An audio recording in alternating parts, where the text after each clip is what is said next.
Geiger Mendel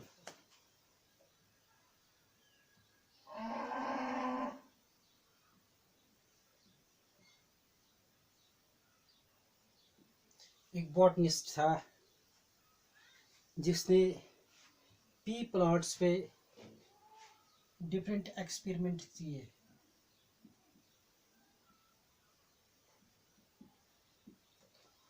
और इसने research कर बहुत सारे पेपर्स पब्लिश किए। लेकिन उस वक़्त डार्विन की थ्योरी आई थी, थ्योरी ऑफ एवोल्यूशन। तो तमाम साइंटिस्टों का, तमाम प्रोफेसर्स लोगों का जहन उसी की तरफ चला गया था। And at that time Geiger Mendel ने जो काम किया था उसको किसी ने नहीं देखा उस वक्त। इसके बाद जब इसके इस काम को देखा गया तो तब लोगों को पता चला कि मेंडल ने बहुत बड़ा काम किया है। गीगर मेंडल ने pattern of inheritance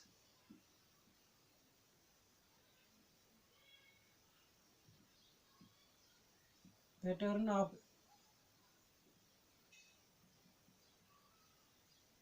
inheritance of characters from parents to offsprings को स्टडी किया, और इसलिए Gregor Mendel is called the father of genetics. तो इसने देख लिया कि जो डिफरेंट कैरेक्टर्स हैं वो किस तरह से ट्रांसफ़र होते हैं। इसने पी प्लांट पे काम किया। He worked on Pisum sativum.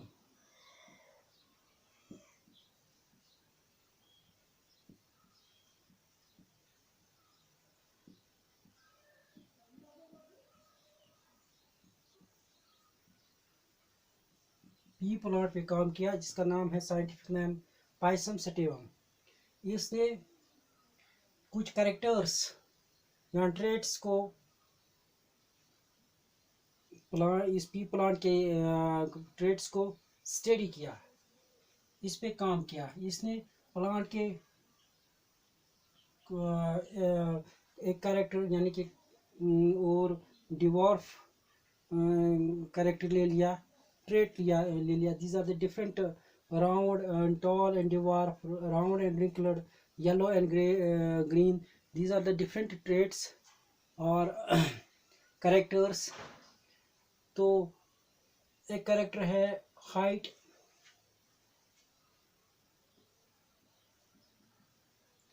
Of pea plant और height of stem of pea plant. तो ये दो कंडीशंस इसकी हो सकती हैं, ये या तो ये टॉल होगा या ये डिवार्फ होगा। तो ये कुछ कैरेक्टर्स जो उसने ले लिए, एक तो हाइट ले लिया आपका प्लांट का, पी प्लांट का। एक या तो पी प्लांट टॉल हो सकता है या डिवार्फ या हाइट में आता है। शेप ऑफ सीड्स पे उसने काम किया, shape it could be round और रेक्टेंगुलर। एंड इसके अलावा कलर ऑफ पोड्स,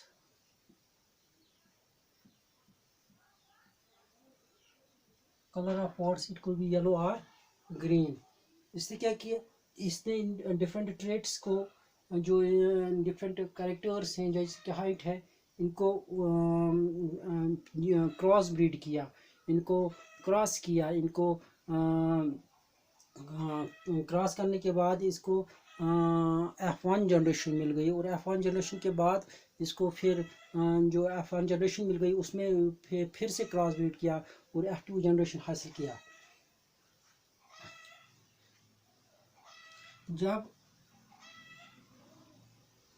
किसी एक प्लांट के, पी प्लांट के दो कैरेक्टर्स को, एक कैरेक्टर को क्रॉस किया जाता है तो हम मानो हाइब्रिड क्रॉस कहते हैं। If suppose we are crossing and it is represented by the genotype T, capital T, and it is represented by the genotype small t. When we are crossing a single, जब हम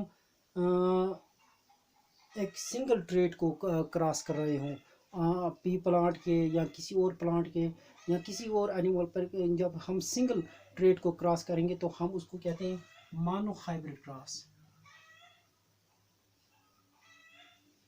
जब हम किसी plant के सिर्फ एक trade को, only one trade is crossed, तो इसको हम मानो हाइब्रिड क्रॉस कहते हैं। और दूसरा हो गया die hybrid cross.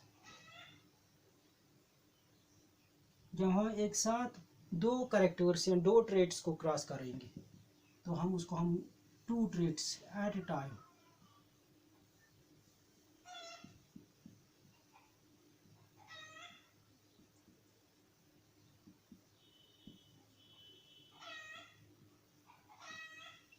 And we get the F2 generation. दोनों में हमें F2 जनरेशन मिलती है, F1 जनरेशन मिलती है, और F1 जनरेशन के फिर जो हम क्रॉस ब्रीड फिर से करते हैं, उनको आपस में क्रॉस करते हैं, तो हमें फिर मिलता है F2 जनरेशन।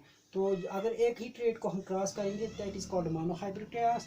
अगर हम दो ट्रेड्स को, दो कैरेक्टर्स के किसी प्लांट को के क्रॉस करेंगे तो हम इसको डाई हाइब्रिड क्रॉस कहते हैं। सपोज हमें एक क्रॉस है, एक ट्रेड है toll, that is height of the plant. Dwarf, it also represents the height of the plant. So when we cross these, we have crossed mono. It is called a mono hybrid cross. It is called a mono hybrid cross. If we will take two characters, that is height of the plant and shape of the plant. Suppose we are taking these two into consideration, or we are crossing them at a time, height of the plant and shape of the plant, then it is called a dihybrid cross. Then it is called a dihybrid cross.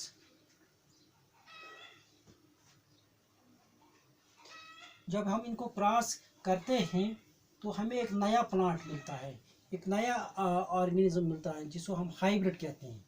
When we cross these plants of different traits, we get a hybrid. We get a hybrid. Hybrid के जो characters होते हैं वो parent plant से different characters होते हैं hybrid में। When we cross parent plants we get new plants that is known as hybrid, and hybrid has different characteristics as compared to parents. Now the question arises कि गिर Mendel ने सिर्फ P plants को अपने experiments के लिए क्यों इस्तेमाल किया। इसके कुछ रीजंस थे। पहला रीज़न था कि इसमें पी प्लांट में आइसम सटेवम में डिफरेंट कैरेक्टर्स पाए जाते हैं, different characters.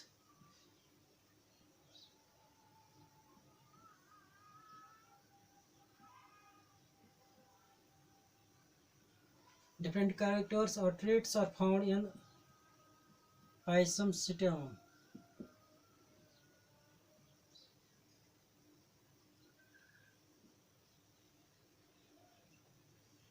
Are found in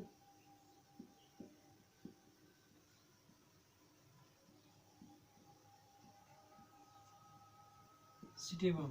Suppose जब हम डिफरेंट कैरेक्टर्स की बात करते हैं, जब हम हाइट लेते हैं तो ये टॉल भी होते हैं और शॉर्ट भी होते हैं, डिवार्फ भी होते हैं। इनके सीड्स की बात करते हैं तो ये सीड शेप की बात करते हैं,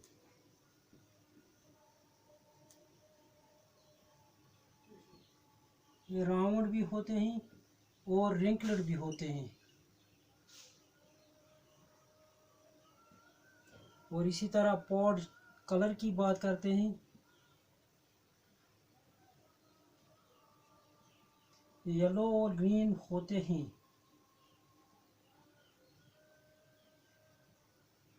इसमें डिफरेंट कैरेक्टर्स या डिफरेंट ट्रेट्स पाए जाते हैं, जिसकी वजह से मेंडल ने ये प्लांट सेलेक्ट किया। दूसरा वजह था कि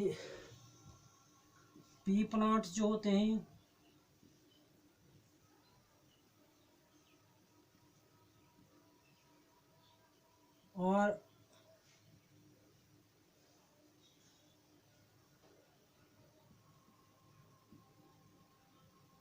dioecious।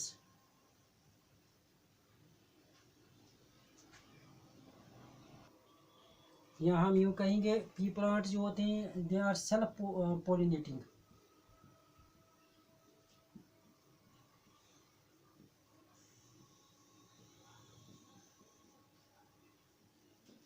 सेल्फ पोलिनेशन इसमें पी प्लांट में स्टेमन भी पाया जाता है और कार्पेल भी पाया जाता है एक ही फ्लावर के अंदर।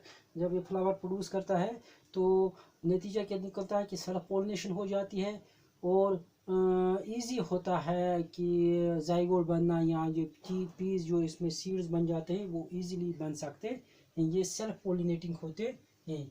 तीसरी बात,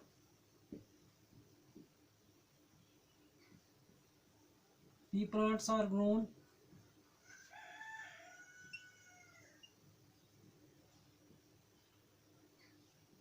many times in a year।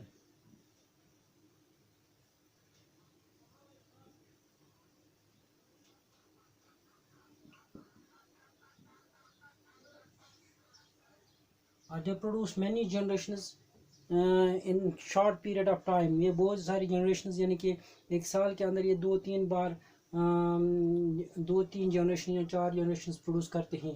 they produce many generations in a year। ये बहुत बार ग्रो किए कराए जाते हैं और जिसकी वजह से मेंढर को आसानी हो गई कि एक्सपेरिमेंट करना, लगातार एक्सपेरिमेंट करना इसके लिए आसान बन गया। पहले का पहला वजह था, पहली वजह थी कि इसमें डिफरेंट ट्रेड्स पाए जाते हैं। दूसरी वजह कि पी प्लांट जो होते हैं सेल्फ पोलिनेटिंग होते हैं, इनमें स्टेमन और कार्पेल एक ही फ्लावर में पाए जाते हैं जिसकी वजह से सेल्फ पोलिनेशन इजीली हो जाती है या इंसेक्ट्स की ज़रूरत नहीं पड़ती है या क्रॉस पोलिनेशन की ज़रूरत नहीं पड़ती है। तीसरी बात कि ये बहुत बार साल में उगाए जाते हैं या इनमें डिफरेंट जनरेशंस एक ही कम ही वक्त में प्रोड्यूस करने की ताकत है, कैपेसिटी है पी प्लांट से। There is a reason why Mendel selected pea plant instead of some other plants. दूसरे प्लांट्स के मुकाबले पी प्लांट्स को क्यों इसने सिलेक्ट किया। इसके बाद मेंडल ने जब ये पी प्लांट्स सेलेक्ट किए, इसके बाद इसने डिफरेंट लॉज प्रोड्यूस किए कि regarding the inheritance of characters and those laws are known as Mendelian laws of inheritance. Mendelian laws of inheritance.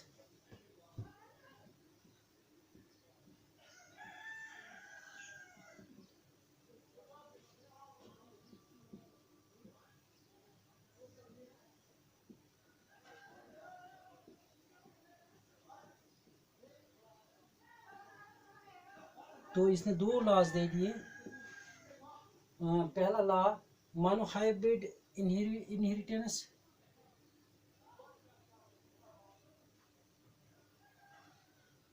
monohybrid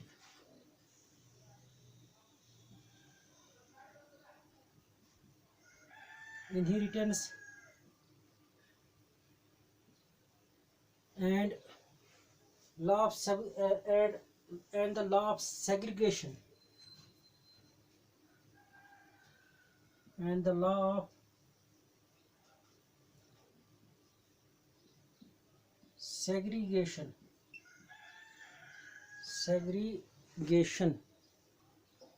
and the law of segregation। दूसरा law इसने दे दिया dihybrid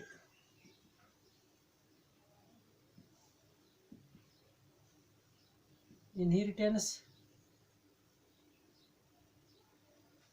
and the law of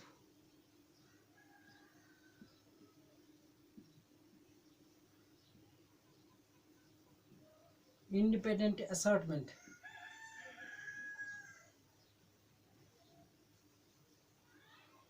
independent assortment। ये तो वो laws थे, वो दो laws थे जो मेंडल ने दे दिए, जिनको हम मैनुअल लॉज ऑफ इनहेरिटेंस कहते हैं, monohybrid inheritance and the law of segregation, and dihybrid inheritance and the laws of independent assortment and the laws of independent assortment. So we will now discuss monohybrid inheritance or the law of inheritance segregation. तो law मानो hybrid inheritance में इसने एक ही character लिया P plant का, that was the height. This is the height or the trait or character of plants which was taken in consideration. The only character that was taken for pea plants was height. तो ये pea plants जो होते हैं ये tall भी होते हैं और dwarf भी होते हैं. These are tall as well as dwarf. तो अगर हम जीनोटाइप लिखेंगे टाल के लिए अगर हमने जीनोटाइप लिखना हो तो हम लिखेंगे for this we will write genotype, the total genes present inside an organism. तो यहाँ पे टाल के लिए जो टोटल जीन्स हैं वो है वो they are represented by the capital T, और डिवार्फ के लिए जो जीनोटाइप है वो है स्मॉल टी. डिवार्फ क्योंकि ये जीन्स जो हैं ये रिसेसिव रहते हैं, इन केस जब ये यहाँ से हम देखेंगे यहीं पे भी, तो डिवार्फ तब प्रोड्यूस होता है जब ये दोनों जीन्स जो होते हैं खुद को एक्सप्रेस करते हैं, या एक जीन को दूसरा ऑल्टरनेटिव जीन मौजूद होता है, आइडेंटिकल जीन मौजूद होगा, तब जाके ये जो रिसेसिव जीन है खुद को एक्सप्रेस कर पाता है. तो मेंडल ने क्या किया, एक कैरेक्टर ले लिया, एक ट्रेट ले लिया, that was the height of the plants of the P plant, and he crossed tall plants with the dwarf plants, tall pea plant with the dwarf pea plant. यहाँ इसने क्रॉस किया, तो यहाँ पे दो सभी प्लांट्स जो F1 जनरेशन में, these are the parents generation, these are the parent generation. तो सभी प्लांट जो F1 जनरेशन में मिल गई, दे ऑल वायर टॉल, यानी कि this crossed with this,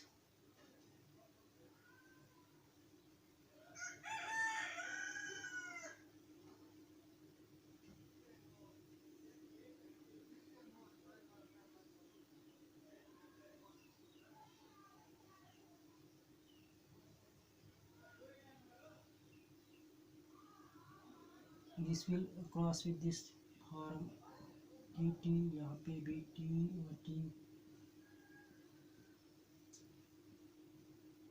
This was the F1 generation, ये F1 जनरेशन थी, फर्स्ट फाइल जनरेशन था.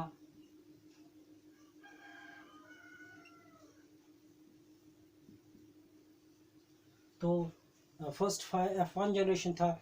तो यहाँ पे जो सभी प्लांट्स थे they were tall, all the plants of F1 generation were tall क्योंकि थे, क्योंकि यहाँ पे सिर्फ जो डोमिनेंट जीन था उसने एक्सप्रेस किया और फेनोटाइप हमें टॉल मिल गया. This was the tall plant. Here the recessive gene जो था that could not express itself and it remained silent, while the dominant gene expressed itself and the phenotype came out with tall. In the next one जो दूसरा plant था इसमें ये भी toll था, phenotype इसका टॉल था, डोमिनेंट जीन ने अपने आप को रिप्रेजेंट किया, एक्सप्रेस किया, जबकि रिसेसिव जीन जो था that could not express itself. In the third one the same case happens, and in the fourth one. So all the genes, all the F1 generation while tall, सभी F1 generation के तमाम plants जो थे वो थे tall. Now F1 generation के जो products मिल गए, जो हमें प्लांट्स मिल गए F1 जनरेशन के, उनको क्रॉस कराया गया for getting the F2 generation, for getting the F2 generation.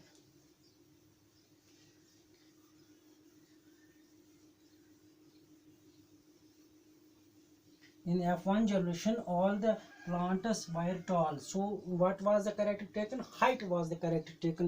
Character and trait जो क्रॉस के लिया गया था वो था height of the plant. But as the plant is कुछ plants tall थे, कुछ plants short थे. In between कोई भी plant नहीं प्रोड्यूस हुआ.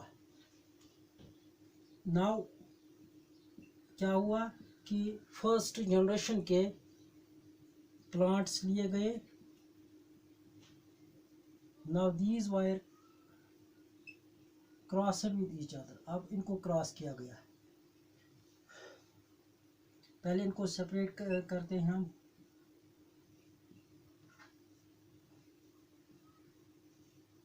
Now we will cross them.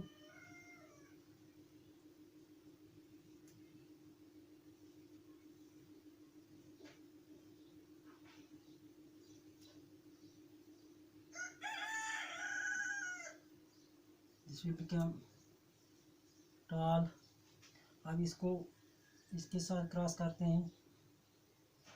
ये डोमिनेंट जीन है, ये भी टॉल होगा। This will be cross with this. यहाँ पे रिसेसिव जीन ये है और ये डोमिनेंट है, दिस विल बी टॉल। और यहाँ पे आखिर पे रिसेसिव जीन खुद को एक्सप्रेस करता है जब इसको अपना आइडेंटिकल जीन मिलता है। And this was the dwarf, this was the dwarf. यहाँ पे जो रेशियो मिल गया दैट वाज 3:1, 3:1। 3:1 का मतलब कि 4 में से 3 प्लांट्स जो थे वो टॉल थे, वो टॉल थे। एक प्लांट वो था जो डिवॉर्फ था, जो डिवॉर्फ था। यहाँ पे दोनों डोमिनेंट जीन्स हैं तो प्लांट टॉल है। यहाँ पे एक डोमिनेंट जीन है, एक रिसेसिव जीन है। As the case happens, the dominant gene will express itself and the recessive gene could not express itself। और यहाँ पे जो प्लांट है वो टॉल होगा। this will be the tall plant, this will be the tall plant। यहाँ पे भी डोमिनेंट जीन एक्सप्रेस करता है और रिसेसिव जीन जो है वो खुद को एक्सप्रेस नहीं कर पाता है। लेकिन यहाँ पे जो जीन है, दोनों जीन जो होते हैं ये रिसेसिव जीन्स हैं। रिसेसिव जीन्स तभी अपने आप को एक्सप्रेस करता है जब इसको आइडेंटिकल जीन मिलता है। यहाँ पे ऑल्टरनेटिव जीन्स इनको थे, लेकिन ऑल्टरनेटिव जीन्स यहाँ पे रिसेसिव जीन था that could not express itself। यहाँ पे क्या हुआ कि दोनों रिसेसिव जीन्स थे और रिसेसिव जीन को जब अपने आइडेंटिकल जीन मिलता है तब जाके वो खुद को एक्सप्रेस करता है। और जो प्लांट हमें मिला that was a dwarf plant। so the ratio of this phenotype, the ratio of this phenotype, tall tall tall and dwarf, this is the phenotype। लंबा लंबा लंबा और छोटा, तो ये हो गया phenotype। The ratio of tall plants to the dwarf was 3:1। Here we got the ratio 3:1, that is 1 dwarf plant and 3 tall plants। Actually what happened, ये जो dwarf recessive genes थे, they were not able to express itself in F1 generations। तो ये जो F1 generation में recessive jeans थे ये कहीं बिखरे नहीं गए थे, ये खुद को एक्सप्रेस नहीं कर पाए। दे वायर प्रेजेंट देयर, वो वहाँ पे मौजूद थे। जो रेसेसिव जीन्स थे वो वहाँ पे मौजूद थे, but they could not express in themselves in the F1 generations। when we process the F1 generations we got the F2 generations। and when this recessive gene got its identical gene it could express itself in the F2 generation, in the F2 generation। इसका मतलब हुआ कि recessive genes F1 generation में मौजूद है but they were not able to express themselves, but in F2 generations while they were able to express themselves। अब इसका किस तरह से ये सेग्रेट होता है, किस तरह से सेग्रेगेशन हो जाती है यहाँ पे, तो वो हम अगले लेक्चर में पढ़ेंगे। Thank you.